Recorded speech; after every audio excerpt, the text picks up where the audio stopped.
وہ یہ ہے کہ 70 سال عمر کے جو حاجی ہیں جن کو جو بغیر خوراک یہاں سے بھیجا جاتا ہے، جو ایک ریزرو کیٹیگری ہے، اس میں آپ کو یہ ایفیڈیوٹ دینا ضروری ہے کہ آپ 70 سال کی عمر تک آج حج کو نہیں گئے، آپ کا یہ پہلا حج ہے۔ اور ان کے ساتھ جو کمپینین ہے، جو ساتھ میں ایک حاجی اور جانا ہے ان کے ساتھ 70 سال کے ساتھ، وہ بھی پہلی مرتبہ حج کو جانا چاہیے۔ یہ کچھ تبدیلی سینٹرل ہے۔ حضرت معین الدین قادری بغدادی رحمت اللہ علیہ کی سالانہ عرس تقریب حیدرآباد پرانے شہر میں منائی گئی۔ اس موقع پر مصری گنج صوفی منزل سے جہان نما درگاہ تک سندل کا اہتمام کیا گیا۔ سندل شریف سجادہ نشین حافظ اللہ شریف قادری اور وسمی اللہ شریف قادری کی نگرانی میں انجام دیا گیا۔ اس موقع پر عقیدت مندوں کا کثیر مجموعہ دیکھا گیا۔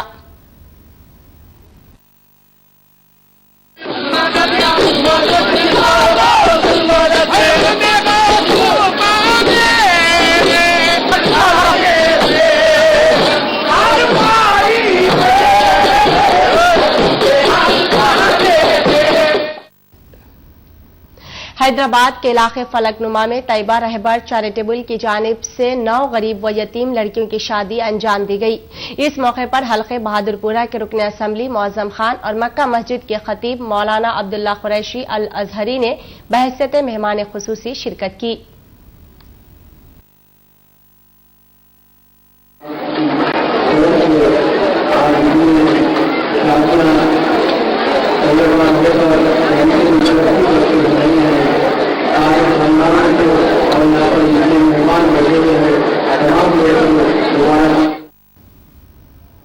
وقف بورڈ چیئرمین سید افضل بیابانی کی زیر صدارت ایک اجلاس منعقد کیا گیا، جس میں متفقہ طور پر ایک قرارداد منظور کرتے ہوئے حکومت سے مطالبہ کیا گیا کہ قادیانیوں کی عبادت گاہوں کو وقف بورڈ سے خارج کیا جائے۔ اس موقع پر افضل بیابانی نے کہا کہ قادیانیوں کے قبضے میں موجود سنی مساجد اور قبرستانوں کو حاصل کر لیا جائے گا۔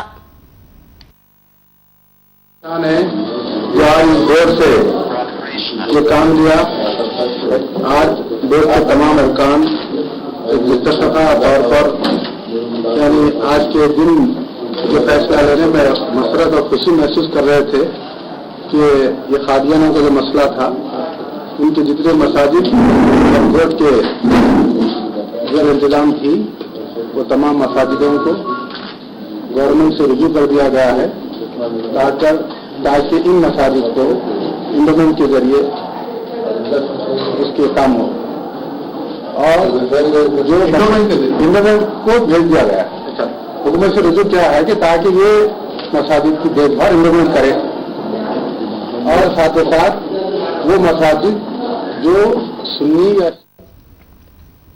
Andhra Pradesh electricity regulatory commission کی جانب سے برقی شرحوں میں اضافے کے تعلق سے منعقد کیا گیا عام مباحثہ درہم برہم ہو گیا۔ اس موقع پر سیاسی قائدین کے بشمول عوامی تنظیموں نے برقی شرحوں میں اضافے کی سخت مخالفت کی۔ اجلاس میں شریک چند افراد نے کہا کہ برقی ٹرانسفارمرز کی تنصیب کے لیے ان سے حاصل کردہ اراضی کا معاوضہ اب تک نہیں دیا گیا۔ آئیے دیکھتے ہیں کچھ خبریں جھلکیوں میں۔ قلبی بیماریوں کے تئیں عوام میں شعور بیدار کرنے کے لیے اویسی ہاسپٹل پر ایک سیمینار کا انعقاد عمل میں آیا۔ اجلاس کے کنوینر ڈاکٹر اے جی گھوسلے نے میڈیا کو مخاطب کرتے ہوئے کہا کہ مختلف بیماریاں قلب پر حملے کی بموجب بنتی ہے اور عوام کو ان بیماریوں سے آگاہ کرانے کے لیے یہ پروگرام منعقد کیا گیا ہے۔ وزیر داخلہ سبیتا اندرا ریڈی نے میرچل آتش زدگی حادثے کے مقام کا دورہ کیا۔ متاثرین کی فوری بازآباد کاری اور مہلوکین کے ورثہ کو فیکس 5000 روپے جاری کرنے کا عہدیداروں کو انہوں نے حکم دیا۔ وزیر داخلہ نے مشورہ دیا کہ متاثرین کو اشیاء ضروریہ فراہم کی جائے۔ سبیتا ریڈی نے بتایا کہ حادثے کے ذمہ دار افراد کے خلاف کارروائی کی جائے گی۔ ٹی آر ایس قائد تارکا راما راؤ نے کہا کہ اگر چندرا بابو نائیڈو پارلیمنٹ میں تلنگانہ بل کا مطالبہ کرتے ہیں تو وہ ضمنی انتخابات سے دستبردار ہو جائیں گے۔ تلنگانہ ٹی ڈی پی قائدین کو انہوں نے نامزدگی کے ادخال تک کا وقت دیا ہے۔ کے ٹی آر نے تبصرہ کیا کہ ٹی ڈی پی میں گرفت کمزور ہونے سے افراد پارٹی سے باہر ہوتے جا رہے ہیں۔ تلگو دیشم سربراہ چندرا بابو نائیڈو نے ٹی آر ایس پر شدید تنقید کی ہے۔ انہوں نے سوال کیا کہ تلنگانہ موضوع پر کانگریس اور وائی ایس آر کانگریس کو نظر انداز کرتے ہوئے ٹی ڈی پی کو گھسیٹنا کیا معنی رکھتا ہے۔ لیبیا میں انقلاب کے 1 سال کی تکمیل کے موقع پر ہزاروں عوام نے جشن منایا۔ دارالحکومت طرابلس کے علاوہ بنغازی اور دیگر علاقوں میں خوشی سے سرشار ہزاروں نوجوانوں نے آتش کے درمیان ملک کے نعرے لگائے۔ اس موقع پر عوام اپنے ہاتھوں میں قومی پرچم تھامے ہوئے تھے، جبکہ وزیر اعظم عبدالرحیم العقیل نے آزادی کی مشعل جلائی۔ اس موقع پر قذافی کے خلاف جنگ کے دوران ہلاک ہونے والے شہریوں اور سپاہیوں کو خراج پیش کیا گیا۔ ناظرین، خبرنامہ میں اب مختصر سا وقفہ۔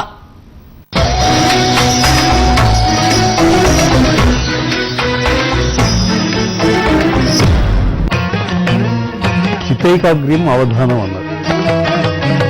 అడుగు వానికి చెప్పువాడు లోకువాడు. అడుగు పైన ఉంటుంది, చెప్పు కింద ఉంటుంది.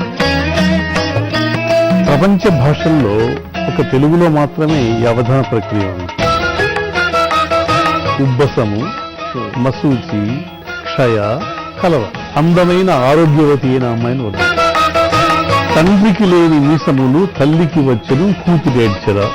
నరాల రామిరెడ్డితో అవధానం మన ఆస్తి ప్రత్యేక కార్యక్రమం ఈ రోజు మధ్యాహ్నం 12:30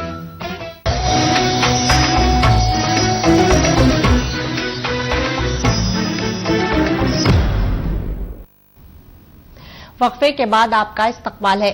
ایچ ایم ٹی وی کے خصوصی پروگرام ایک ملاقات میں H M T V Urdu news coordinator Abdul Hamid Shaukat نے اقلیتوں کو مختص کیے گئے بجٹ پر بات کی۔ ایم ایل سی امین جعفری اور سوشل سائنٹسٹ بشارت حسین سے۔ آئیے دیکھتے ہیں خصوصی پروگرام ایک ملاقات۔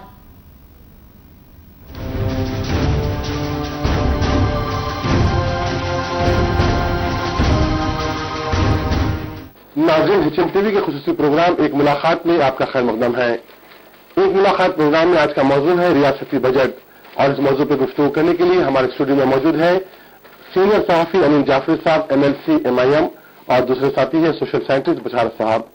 آپ احباب کا ہمارے اسٹوڈیو میں خیر مقدم ہے۔ جعفری صاحب، آپ ریاستی بجٹ کے کو کس انداز میں دیکھتے ہیں؟ یہ جو ریاستی بجٹ آپ اگر دیکھیں تو جو ہر سال جو یہ بجٹ کے اندر جو اضافہ جو کیا جا رہا ہے، اور اس کے ساتھ ساتھ ایک چیز یہ بھی ہو رہی ہے کہ آپ کو شارٹ فال بھی ہوتے جا رہا جی۔ تو آپ اگر دیکھیں گے تو راجشیکھر ریڈی صاحب جب تھے تو جو یہ 2007-8 کے ٹائم سے ہی ہر سال 1 لاکھ کا جو کروڑ پلس بجٹ پیش ہو رہا ہے۔ تو اب آپ اگر دیکھیں گے تو اب کے سال بھی جو ریوائزڈ اسٹیمیٹس جو ہے اس سے بھی 1 لاکھ کروڑ جو ہے آپ کراس نہیں ہو رہے ہیں۔ تو یہ چیز ایک اس کے اندر یہ ہو رہا ہے کہ جتنا اضافہ بتایا جا رہا ہے اتنا نہیں ہو رہا ہے۔ تو اس کی ایک وجہ یہ ہے کہ آپ کے ریونیوز اتنا جو بڑھ نہیں رہے ہیں جتنا آپ جو اندازہ کر رہے ہیں۔ تو اس کی وجہ سے جب آپ کو ریونیو آپ کے کم آئیں گے تو آپ خرچے کو بھی آپ کٹل کر رہے ہیں اس طریقے سے۔ تو ایک چیز یہ ہے کہ جو ہے یہ تھوڑا انریلسٹک دکھتا ہے یہ budget, state budget as a whole. وزیر اعلیٰ کا دعویٰ ہے کہ ایک بہتر بجٹ ہم نے پیش کیا ہے، تو دوسری جانب اپوزیشن لیڈر چندر بابو نائیڈو نے کہا کہ یہ عوام کے اوپر بوجھ ہے۔ تو دونوں میں سے کس کا بیان وجہ نہیں لگتا ہے؟ نہیں، اس میں آپ کو دیکھیے کیا ہو رہا ہے کہ جب بھی آپ وہ بجٹ پیش کر رہے ہیں تو پیش کرتے سے ٹائم پہ فائنانس منسٹر کا دعویٰ یہی رہتا ہے کہ ٹیکس فری بجٹ ہے، ہم وہ نئے جو ٹیکسز نہیں لگائے یا جو ٹیکسوں میں جو موجودہ ٹیکسوں میں کچھ اضافہ نہیں کرے۔ اب مگر یہ ہو رہا ہے کہ آپ اب چاہے سینٹرل گورنمنٹ رہو یا اسٹیٹ گورنمنٹ رہو، وہ لوگ یہ کرتے ہیں کہ آپ کو پری بجٹ لیویز بولتے ہیں جی۔ تو اب آپ کو جیسا جو ہے آپ کو ویٹ کو 4% سے 5% کر لیے جی۔ آپ کو جو ہے یہ بس کے کرایہ بڑھا دیتے ہیں، آپ کو ایکسائز جو اسٹیٹ ایکسائز کا بھی جو ہے ڈیوٹی بڑھا دیے ہیں، اور اسی طریقے سے موٹر وہیکل ٹیکس بھی بڑھا دیے ہیں۔ تو جو کیا کر رہے ہیں کہ پری بجٹ لیویز ہے، یہ آپ بجٹ پیش کرنے سے پہلے جو کرنا ہے کر لو، اور جو دوسرا یہ رہتا ہے یا بجٹ پیش کر لینے کے بعد آپ بڑھا لو۔ تو یہ pre budget post budget levies جو ہے، اس سے یہ لوگوں کے اوپر جو بوجھ بڑھتے جاتا ہے، آپ وہ ٹیکس بھی بھرو اور پھر یہ گرانی کا بھی مقابلہ کرو تو نہیں ہو سکتا۔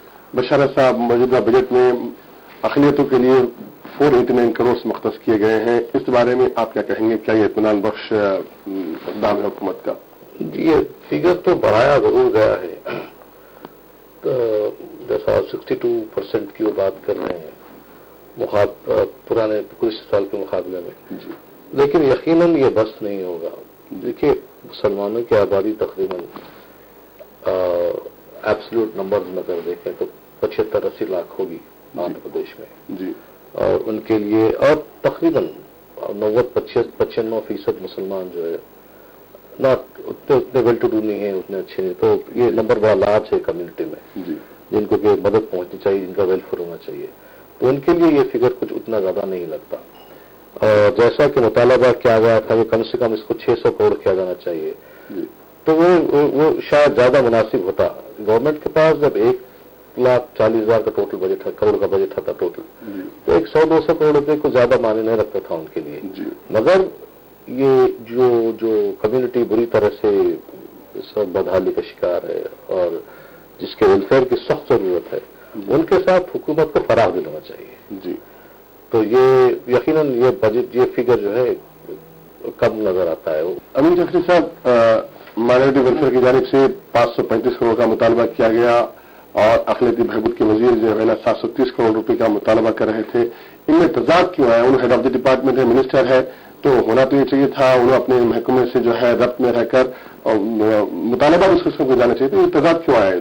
نہیں، یہ جو ہے آپ وہ دونوں سے پوچھ سکتے ہیں یا جو بجٹ وہ کے لیے پروپوزلس آپ جو دے رہے تھے جی وہ اس کے اندر جو یہ رہا کہ پہلے بھی بولا گیا، اب بھی یہی بولا جا رہا ہے کہ آپ کو جو 85% جی آپ کا مائنارٹی بجٹ جو مائنارٹی ویلفیئر ڈپارٹمنٹ کا ہے وہ صرف جو اسکالرشپس کے لیے جا رہا اور وہ جو تعلیم سے ریلیٹڈ جو ہے ایکٹیویٹیز جیسا کنسٹرکشن ہاسٹل بلڈنگز کا، ریزیڈینشیل اسکولس جو مائنارٹیز کے لیے جو اقلیتوں کے لیے کھولے اس کے لیے ہے کہ آپ کو جو دوسری اسکیمز جی جب سے آپ فوکس یہ اسکالرشپس اور یہ فیس ریمبرسمنٹ اسکیمز کے اوپر کرے ہیں، اس کے بعد یہ ہوا ہے کہ آپ کی توجہ جو اقلیتوں کے لیے جو اکنامک سپورٹ پروگرامز جو تھے جی ان کو بینکیبل جو لوننگ اسکیمز تھے جی وہ اینٹی پاورٹی پروگرام یا سیلف امپلائمنٹ اسکیمز جو مائنارٹی اے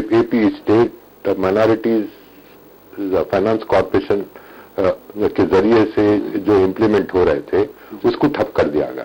جی تو جو ہمارا مطالبہ جو یہ رہا ہے کہ آپ جو اکنامک سپورٹ پروگرامز کو بھی اتنا ہی آپ وہ جو ترجیح دے جتنا آپ جو اسکالرشپ یا فیس ریمبرسمنٹ اسکیم کو دے رہے ہیں. جعفری صاحب، موجودہ بجٹ کیا اقلیتی بہبود کے تمام زمروں کو مطمئن کر پائے گا یا کوسا زمرہ اس میں محروم ہو گیا ہے؟ نہیں، اس میں تو جو دیکھیے آپ اگر جو ہے یہ بات کر رہے ہیں تو آپ کو اب آپ کو سینٹرل گورنمنٹ جو ہے کئی اسکیمز امپلیمنٹ کر رہی ہے جی اور اسی طریقے سے اسٹیٹ گورنمنٹ بھی کئی اسکیمز جو ہے امپلیمنٹ کر رہی ہے جو بی پی ایل وہ طبقات کے لیے یہ بلو پاورٹی لائن طبقات کے لیے یا آپ جس کو جو ڈس ایڈوانٹیج سیکشنز بولتے یا ڈاؤن ٹریڈن سیکشنز بولتے ان کے لیے امپلیمنٹ ہو رہے ہیں، کئی اسکیمز امپلیمنٹ ہو رہے ہیں. اب دوسرا جو یہ ہے کہ اب وہ پی ایمز 15 پوائنٹ پروگرام جو اقلیتوں کے لیے ہے اس میں آپ دیکھیں گے تو اس کے اندر وہ جو دیگر اسکیمز ایک 15 جو جنرل اسکیمز ہے اور 3 وہ جو اقلیتوں سے ریلیٹڈ اسکیمز ہے. اب وہ 15 اسکیمز کے اندر یہ ہے کہ جواہر لال نہرو جو نیشنل اربن رینیول مشن ہے اس کے تحت آپ کو جو ہے جو ٹاؤنس ہے جس کے اندر اقلیتوں کی جو تعداد کافی ہے وہاں پر انہوں جو سیوک انفراسٹرکچر اور ہاؤسنگ یہ کئی چیزیں جو پرووائڈ کرنے کا. سیوک انفراسٹرکچر تو یہ جنرل بجٹ میں آنا چاہیے.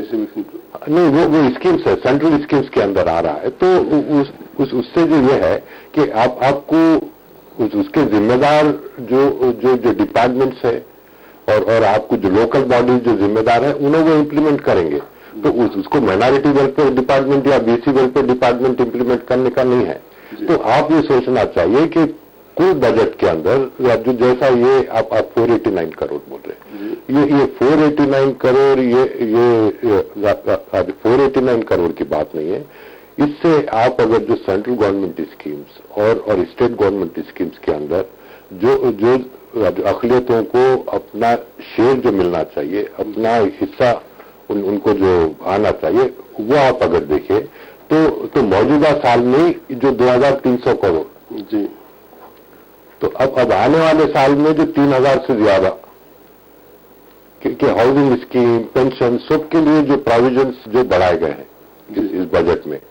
کیا یہ ممکن ہے، کیا ایسا کیا جاتا ہے، مسلمانوں کو مختلف اسکیمز کے تحت فائدے پہنچائے جاتے ہیں؟ نہیں، اب اس میں یہ ہے کہ جیسا سینٹرل گورنمنٹ جو PM 15 پوائنٹ پروگرام اس کو امپلیمنٹ کرنے کے لیے ہے کہ اسٹیٹ گورنمنٹ جو جیوز ایشو کرنا اور مختلف ڈپارٹمنٹس جو اس کے نوڈل ایجنسیز ہے وہ اسکیمز کے لیے انہیں جیوز ایشو کرنا، وہ جو ہے 5 سال میں بھی نہیں ہوئے.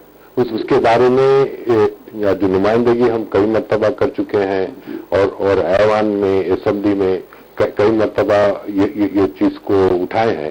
اس کے باوجود بھی جو بیوروکریسی یہ ہے کہ بہت جو سلو ہے، یہ جو ہے جو بھی آپ اب مائنارٹیز کے لیے آپ جو بھی چیز آپ کرنا چاہتے ہیں اس کو امپلیمنٹ کرنے میں بہت سلو ہے.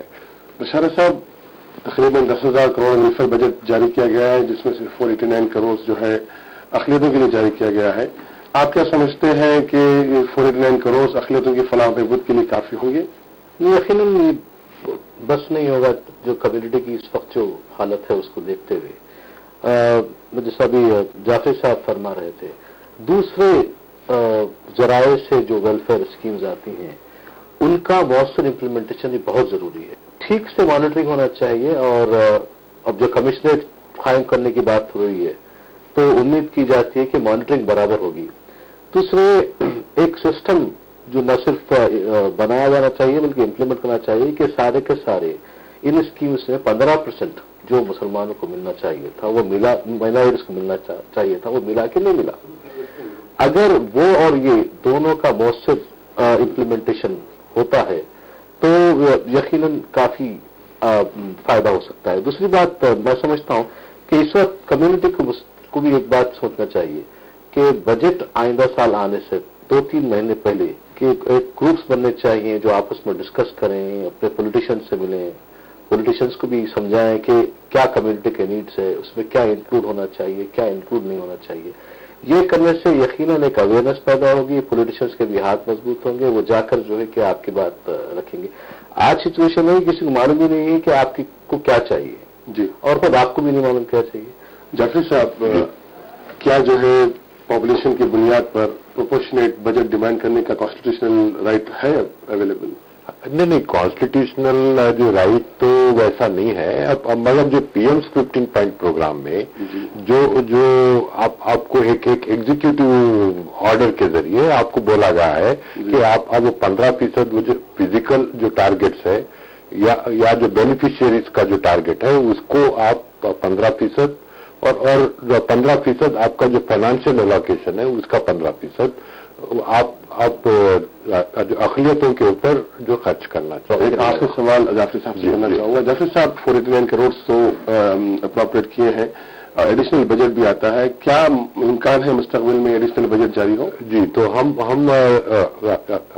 جو یہ ہے کہ پہلی مرتبہ آپ کو 12th 5-year پلان کے بارے میں ایک ورکشاپ آپ کو پلاننگ ڈپارٹمنٹ اور یہ مائنارٹیز ویلفیئر ڈپارٹمنٹ کے تحت جو دسمبر میں ہوا، اس میں پہلی مرتبہ آپ کو جو 5-year پلان کے اندر وہ مائنارٹیز کے کیا ایشوز ہیں، مائنارٹیز کے پرابلمز کیا ہے، ان کے لیے کیا کرنا پڑے گا، وہ چیزوں کے اوپر جو ڈسکشن ہوا، ڈیبیٹ ہوا، اور اس کے بعد جو پروپوزلز بنا کے دیے ہیں. تو ہم یہ سمجھتے ہیں کہ موجودہ حالات میں تو اب یہ جو 12ویں پلان کے اندر، کیونکہ 11ویں پلان میں پورے 5 سال ملا کے 1200 کروڑ کا وہ ہوا، جبکہ آندھرا پردیش کا پلان آؤٹ لے 1,64,000 کروڑ کا رہا. تو آپ کو جو ہے خالی 1200 کروڑ کا ہے، جس میں سینٹرل گورنمنٹ اسکالرشپس کے لیے 200 کروڑ آئے، تو اسٹیٹ گورنمنٹ خالی 1,000 کروڑ خرچہ کرے. تو 12ویں پلان میں آپ 1,000 کروڑ کو 10 گنا بڑھا سکتے ہیں، جس کی گنجائش ہے کہ آپ آئندہ 5 سالوں میں. تو اب یہ پہلا سال تو آپ 489 کر دیے، تو اس میں آپ کچھ ایڈیشنل جو بھی دے سکتے ہیں. اس کے بعد آپ ہر سال جو ڈبل کرتے جانا پڑے گا بجٹ کو. آپ کے لیے آپ کو یہ کرنا پڑے گا کہ یہ اقلیتی جو انسٹیٹیوشنس ہے ان کو آپ اسٹرینتھن کرنا پڑے گا. اور جو ہے آپ اسکیمز جو اب موجودہ اسکیمز جو ہے آپ اس کے اندر جو کوریج زیادہ سے زیادہ بینیفیشیریز کا کرنا پڑے گا. ان کو کوانٹم آف اسسٹنس جو آپ اسکالرشپ اماؤنٹ سے جو دے رہے ہیں اس کو آپ بڑھانا پڑے گا.